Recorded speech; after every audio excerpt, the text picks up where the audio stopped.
Hi viewers, welcome to our release home channel. நம்ம daily use பண்ணுற பொருட்களை எப்படிலாம் பயன்படுத்தலாம்ங்கிற ஒரு சில குறிப்புகளை தான் நம்ம இந்த வீடியோவில் நம்ம பார்க்க போகிறோம். அதுக்கு இந்த வீடியோவை நீங்கள் ஸ்கிப் பண்ணாமல் பாருங்கள். அப்போ தான் உங்களுக்கு முழுமையான விவரம் உங்களுக்கு கிடைக்கும். அதுக்கு முன்னாடி நம்ம ரிலீஸ் ஹோம் சேனலை சப்ஸ்கிரைப் பண்ணாதவங்க சப்ஸ்கிரைப் பண்ணிடுங்க. பக்கத்தில் பெல் ஐக்கானை கிளிக் பண்ணிக்கோங்க. இப்போ வீடியோக்குள்ளே போகலாம் வாங்க.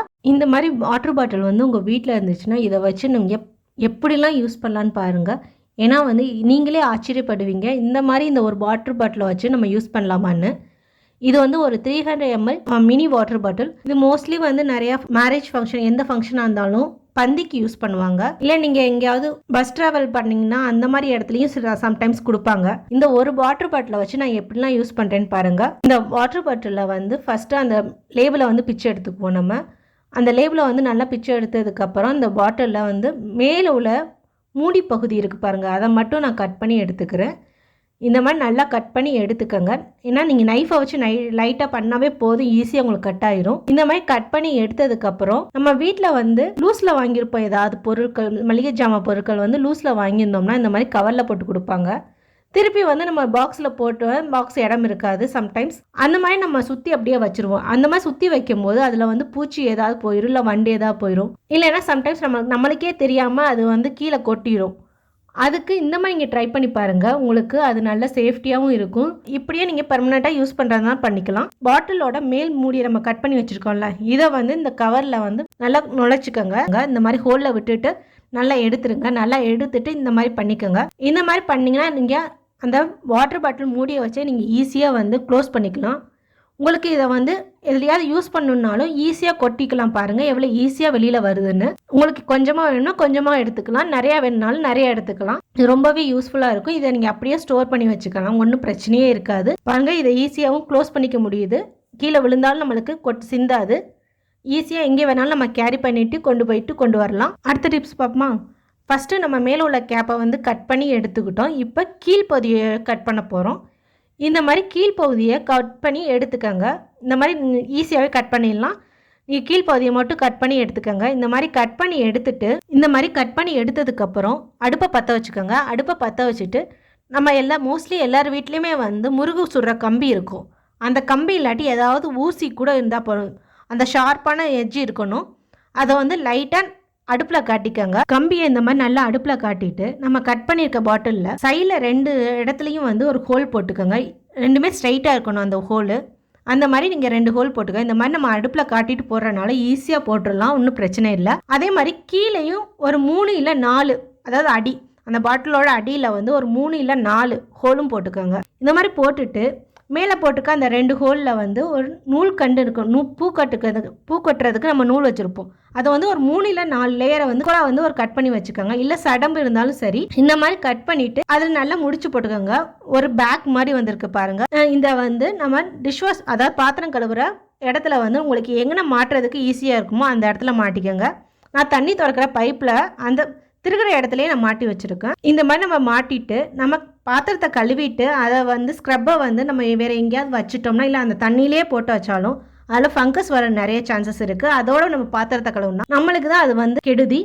அதுக்கு இந்த மாதிரி நீங்கள் செஞ்சுட்டு இதில் போட்டிங்கன்னா அதில் உள்ள தண்ணி எல்லாமே கீழே போட்டுரும். ஏன்னா நம்ம கீழே ஒரு ஹோல் போட்டு வச்சுருக்கோம், ஒரு 3-4 ஹோல் போட்டு வச்சுருக்கனால அதில் உள்ள தண்ணி எல்லாமே கீழே வடிஞ்சிரும். இந்த மாதிரி நீங்கள் ட்ரை பண்ணி பாருங்கள், இது உங்களுக்கு ரொம்பவே யூஸ்ஃபுல்லாக இருக்கும். அடுத்த டிப்ஸ் பார்ப்போமா? அந்த வாட்டர் பாட்டிலில் டாப்பில் உள்ளதையும் நம்ம யூஸ் பண்ணிட்டோம், பாட்டமில் உள்ளதையும் யூஸ் பண்ணிட்டோம். மிடில் உள்ளது மட்டும் என்ன பண்ணுறதுன்னு தானே யோசிக்கிறீங்க. அது வேறு ஒன்றும் இல்லை, ரொம்ப ஈஸியாக தான் இருக்கும். அதுவும் நம்மளுக்கு அது சூப்பராகவும் நம்ம கிச்சனுக்கு டெக்கரேட் பண்ணிக்கலாம். இல்லைன்னா நம்ம டைனிங் டேபிளையும் அதை டெக்கரேட் பண்ணலாம். அது என்னன்னு பார்க்கலாம். நம்ம வீட்டில் குட்டி பசங்க ஏதாவது இருந்தாங்கன்னா அவங்களோட பழைய சாக்ஸ் ஏதாவது இருக்கும் பாருங்கள். இந்த மாதிரி ஒரு சாக்ஸை எடுத்துக்கோங்க. இல்லைன்னா உங்களோட சாக்ஸ் இல்லைன்னா ஒரு துணியை கூட நீங்கள் இந்த மாதிரி ரெடி பண்ணிக்கலாம். இந்த சாக்ஸை மிச்சம்ல அந்த மிடில் லேயர் மட்டும் இருக்குது நம்மளுக்கு. அந்த சாக்ஸுக்குள்ளே மீதமுள்ள அந்த மிடில் லேயர் பாட்டிலில் நல்லா உள்ள இந்த மாதிரி பண்ணிக்கோங்க. இந்த மாதிரி நல்லா போட்டதுக்கப்புறம் மேலே எக்ஸ்ட்ரா உள்ளதையும் இந்த மாதிரி நீங்கள் நல்லா உள்ள அமுக்கிக்கலாம். இந்த மாதிரி பண்ணிங்கன்னா பாருங்கள் நம்மளுக்கு ஸ்பூன் ஸ்டாண்ட் ரெடி ஆயிடுச்சு. இங்கே பாருங்கள், பார்க்கவே அழகாக க்யூட்டாக இருக்குது. இதில் நம்ம ஸ்பூன்ஸ்லாம் போட்டு கிச்சனில் வச்சுக்கலாம். இல்லை டைனிங் டேபிளில் கூட நீங்கள் வச்சுக்கலாம். இல்லைன்னா உங்கள் பசங்களுக்கு படிக்கும்போது அதில் பென் அந்த மாதிரி நீங்கள் போட்டு கூட வைக்கலாம், அழகாக இருக்கும். இல்லைன்னா நெயில் பாலிஷ் அந்த மாதிரி போடுறதுக்கு நம்மளுக்கு இதை யூஸ் பண்ணிக்கலாம். இந்த மாதிரி நீங்கள் ட்ரை பண்ணி பாருங்கள், இது உங்களுக்கு ரொம்பவே யூஸ்ஃபுல்லாக இருக்கும்.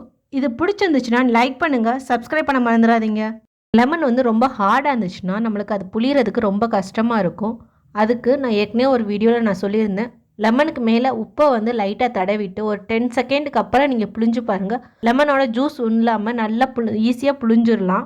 அதே இது நீங்கள் வந்து ஜூஸுக்கு ஏதாவது நீங்கள் ட்ரை பண்ணணும்னா நீங்கள் அதில் சுகரை வந்து நீங்கள் அப்ளை பண்ணிவிட்டு ஒரு 10 செகண்டுக்கு அப்புறம் நீங்கள் புளிங்க, நீங்கள் ஈஸியாக புளிஞ்சிடலாம். இனிமேல் இந்த மாதிரி புளிஞ்சிட்டு அந்த சக்கையை மட்டும் தூக்கி போட்டுறாதீங்க. அதில் நம்மளுக்கு நிறைய பெனிஃபிட்ஸ் இருக்குது. அது வேறு ஒன்றும் இல்லைங்க. லெமனை வந்து புளிஞ்சதுக்கப்புறம் அந்த சக்கையை எடுத்து வச்சுக்கோங்க. நீங்கள் டிஷ்வாஷ் லிக்விட் வந்து மிக்ஸ் பண்ணுவீங்களே எப்போதும், அந்த மாதிரி ஒரு பவுலில் வந்துட்டு டிஷ்வாஷ் லிக்விடை வந்து குத்திக்கோங்க. அதுக்கேற்றாப்புல கொஞ்சம் தண்ணியும் கலந்துட்டு நல்லா மிக்ஸ் பண்ணி விட்டுக்கோங்க. இந்த மாதிரி நல்லா மிக்ஸ் ஆகினதுக்கப்புறம் இந்த லெமன் இருக்குல்ல, இந்த லெமனை வந்து ஒன்று போதும், ரெண்டுமே போடணும் தேவையில்லை. இந்த மாதிரி இதில் நல்லா ஊற விட்டுட்டு நீங்கள் எப்போதும் போல் நீங்கள் வாஷ் பண்ணுங்கள். இந்த மாதிரி லெமனை வந்து ஊற வச்சு நம்ம பாத்திரத்தை கழுவும் போது நம்ம பாத்திரத்தில் எந்த ஜெர்ம்ஸ் இல்லை ஏதாவது பேட் ஸ்மெல் இருந்தாலும் அது உடனே போயிடும், நல்ல வாசனையாகவும் இருக்கும். நான்வெஜ் யூஸ்வலாக வழங்கும் போது அந்த நான்வெஜ் ஸ்மெல் வந்து எந்த பாத்திரத்தை தொட்டாலுமே இருக்கும், அந்த டே ஃபுல்லாகவே இருக்கும். அதுக்கு இந்த மாதிரி லெமனை யூஸ் பண்ணிவிட்டு அந்த லிக்விடை வச்சு நீங்கள் வாஷ் பண்ணி பாருங்கள். உங்களுக்கு அந்த நான்வெஜ் ஸ்மெல் சுத்தமாக இருக்கவே இருக்காது. உங்கள் தட்டும் வந்து நீட்டாக சூப்பராக இருக்கும். இதை ட்ரை பண்ணி பாருங்கள், உங்களுக்கு ரொம்பவே பிடிக்கும். இது யூஸ்ஃபுல்லாக இருந்துச்சுன்னா லைக் பண்ணுங்கள், சப்ஸ்கிரைப் பண்ண மறந்துடாதீங்க. ஊதுபத்தியை வந்து தரையில் வச்சா அந்த தண்ணி வந்து அந்த தரையில் வந்து ஒட்டிக்கும். காஞ்சதுக்கப்புறம் நம்ம எடுக்கும்போது தரை வந்து ஸ்க்ராச்சஸ் விழுகும். அந்த மாதிரி இருக்கும்போது அகல் விளக்கில் வந்து ஒரு திரியை வச்சு இந்த மாதிரி மெழுகுவத்தியை வந்து அது மேலே வச்சு பற்ற வச்சு வைங்க. அப்படி வைக்கும் போது மெழுகுவத்தி வந்து உருகி கீழே விழுகும் போது அந்த அகல் விளக்கிலேயே விழுந்துரும். அந்த மெழுகுவத்தி வந்து ஃபுல்லாக கரைஞ்சதுக்கு அப்புறம் அந்த ஏற்கனவே வச்சிருந்த திரியை வந்து மறுபடியும் பற்ற வச்சு ரீசைக்கிளிங் பண்ணிக்கலாம். நம்ம மெழுகுவத்தியை வந்து நீங்கள் ஏற்கனவே பற்ற வைக்கிறதுக்கு முன்னாடி ஒரு 10 நிமிஷத்துக்கு முன்னாடி ஃப்ரிட்ஜ்லேருந்து எடுங்க. ஃப்ரிட்ஜ்லேருந்து எடுத்துட்டு பற்ற வச்சிங்கன்னா மெழுகுவத்தி நின்று எரியுங்க, நல்லா எரியும். இந்த டிப் உங்களுக்கு பிடிச்சிருந்துச்சுன்னா லைக் பண்ணுங்கள், சப்ஸ்கிரைப் பண்ண மறந்துடாதீங்க.